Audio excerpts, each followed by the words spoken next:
Hello everyone, मैं हूं सचिन और आप सबका बहुत बहुत स्वागत है मेरे इस यूट्यूब चैनल पे। जहां पे हम लोग देख रहे हैं गूगल शीट। और गूगल शीट के आज के इस क्लास में हम लोग बात करने वाले हैं रिलेटिव रेफरेंस, एब्सोल्यूट रेफरेंस और मिक्स रेफरेंस के बारे में। ठीक है। तो सबसे पहले हम लोग बात करते हैं रिलेटिव रेफरेंस क्या होता है। तो देखिए, अगर मैं यहाँ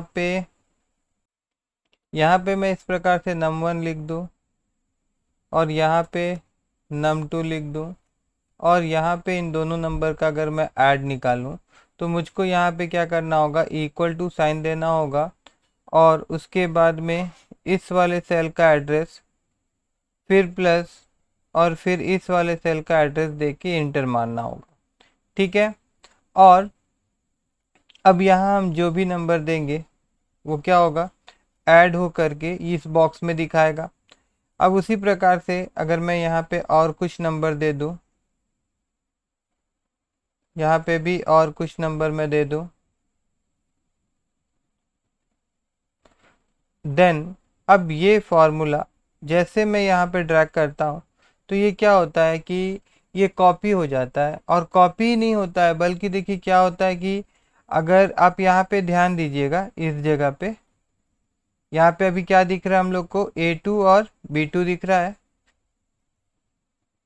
और उसके बाद अभी जैसे मैं नेक्स्ट डब्बा में इसको ले जाऊं तो यहाँ पे A3 दिख रहा है और B3 दिख रहा है। उसके बाद फिर इसके बाद वाला डब्बा पे मैं ले जाऊं तो अभी ये A4 दिख रहा है और B4 दिख रहा है। और उसके बाद फिर मैं यहाँ ले जाऊं तो A5 और V5 दिख रहा है। तो हो क्या रहा है कि रिलेटिवली क्या हो रहा है, इसका सेल वैल्यू चेंज हो रहा है। जो सेल एड्रेस है वो रिलेटिवली चेंज हो रहा है। जैसे हम लोग इसको ड्रैग करते हैं तो इसका नेक्स्ट वाला जो सेल का एड्रेस होता है वो खुद ब खुद क्या होता है, चेंज होते जाता है। और इसी को हम लोग कहते हैं रिलेटिव रेफरेंस। इसी को हम लोग क्या कहते हैं, रिलेटिव रेफरेंस। अब एब्सोल्यूट रेफरेंस हम लोग देखते हैं। तो एब्सोल्यूट रेफरेंस के लिए इसको मैं हटाऊंगा और आपको अभी यहाँ पे मैं एक एग्जांपल दिखा रहा हूँ। जैसे मैं यहाँ पे 1 लिखूंगा और फिर मैं यहाँ पे 2 लिखूंगा एंड देन इसको मैं इस प्रकार से यहाँ ड्रैग कर रहा हूँ। यहाँ पे गैप बहुत ज़्यादा है, इसको थोड़ा सा हम लोग कम कर लेते हैं।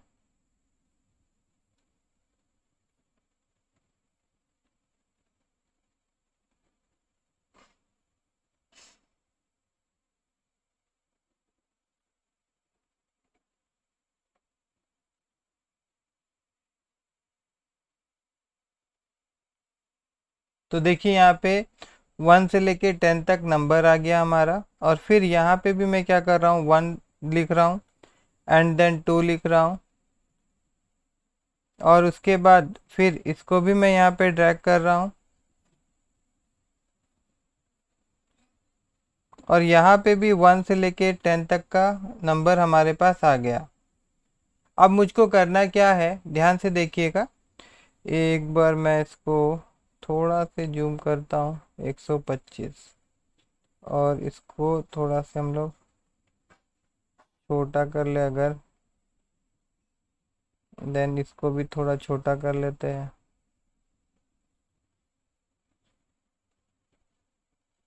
ठीक है, अब 10 दिख रहा है हम लोग को।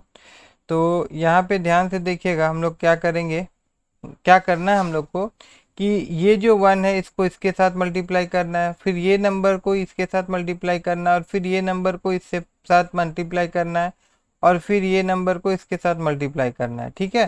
तो यहाँ पे अगर मैं फॉर्मूला दूँ तो जैसे कि मैं पहले इसको सेलेक्ट कर रहा हूँ और फिर इंटू साइन दे रहा हूँ और फिर मैं यहाँ पे इसको सेलेक्ट करके इंटर मार दे रहा हूँ। तो अभी यहाँ पे देखिए मेरे को, अगर मैं इसको ड्रैग करता हूँ ऐसे करके, मैं ड्रैग करूँगा, अगर ऐसे मैं ड्रैग कर रहा हूँ तो ड्रैग करने पे होगा क्या, जैसे कि यहाँ पे आपका B4 था और जब मैं यहाँ जा रहा हूँ तो ये क्या हो जा रहा है, ये B5 हो जा रहा है। मगर मेरे को ये B4 ही रखना है। मतलब कि यहाँ पे ये क्या होना चाहिए, B4 ही रहना चाहिए, इसका वैल्यू नहीं चेंज होना चाहिए। ऐसा मैं चाहता हूँ। तो अगर मैं ऐसा चाहता हूँ तो मेरे को क्या करना होगा कि यहाँ पे एक डॉलर साइन मेरे को देना होगा। मतलब मैं रो को कांस्टेंट रखना चाहता हूँ तो रो से पहले मैं दूंगा। रो को कांस्टेंट नहीं, मैं कॉलम को कांस्टेंट रखता हूँ। ठीक है, एक बार मैं देख रहा हूँ, मैं कॉलम को कांस्टेंट रखता हूँ। आपको सिंपल सा याद रखना है कि अगर आप कॉलम के आगे में डॉलर साइन देंगे तो क्या होगा कि कॉलम कांस्टेंट हो जाएगा, और रो के आगे में अगर आप डॉलर साइन देंगे तो आपका रो कांस्टेंट हो जाएगा। ठीक है, तो अभी यहाँ पे बी के आगे मैंने डॉलर साइन दिया है, दैट मीन्स बी जो रहेगा वो हमारा कांस्टेंट हो जाएगा।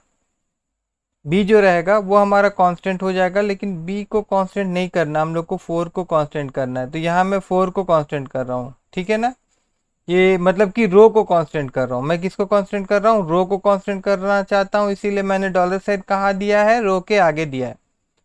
अब अगर मैं इसको ड्रैग करूँ तो देखिए 1 पहले 1 के साथ, फिर 2 के साथ, फिर 3 के साथ, फिर 4 के साथ, फिर 5 के साथ मल्टीप्लाई हो रहा है। ठीक है, अब एक चीज़ देखिए, अब इसी को अगर मैं यहाँ ड्रैग करूँ ऐसे करके, और फिर यहाँ ड्रैग करूँ ऐसे करके, ठीक है ना, तो अब क्या हो रहा है कि यहाँ पे क्या है, वैल्यू हमारा A5 है, और यहाँ पे क्या हो जा रहा है, ये B5 आ जा रहा है, और यहाँ पे क्या हो रहा है, ये C5 आ जा रहा है। तो यहाँ पे मैं किसको कांस्टेंट करना चाहता हूँ? जैसे कि यहाँ पे मैंने रो को कांस्टेंट किया है, उसी प्रकार से यहाँ मैं चाहता हूँ कि मेरा कॉलम कांस्टेंट हो जाए, जो कि ए है। तो यहाँ मैं कॉलम के आगे में डॉलर साइन दे दूंगा, और डॉलर साइन कॉलम के आगे में डॉलर साइन देने के बाद एक बार मैं फिर से इसको ड्रैग कर रहा हूँ, एंड देन ये सारा को एक बार मैं इस प्रकार से ड्रैग कर दे रहा हूँ।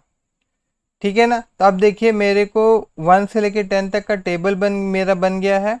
और साथ ही साथ अगर मैं अभी आपको फॉर्मूला दिखाऊं तो देखिए यहाँ पे आपका बी मतलब 4 कांस्टेंट है। जब मैं यहाँ जाऊँगा, यहाँ जा रहा हूँ तो देखिए यहाँ पे ए कांस्टेंट है, ये ए जो है ना ये नहीं बदलेगा, और ये जो 4 दिख रहा है ना ये आपको कहीं पे बदला हुआ नज़र नहीं आएगा, सब जगह आपको वही रहेगा, क्योंकि ये जो 4 था कॉलम रो उसको हम लोग कांस्टेंट कर दिए, और ए जो कॉलम था उसको हम लोग कांस्टेंट कर दिए।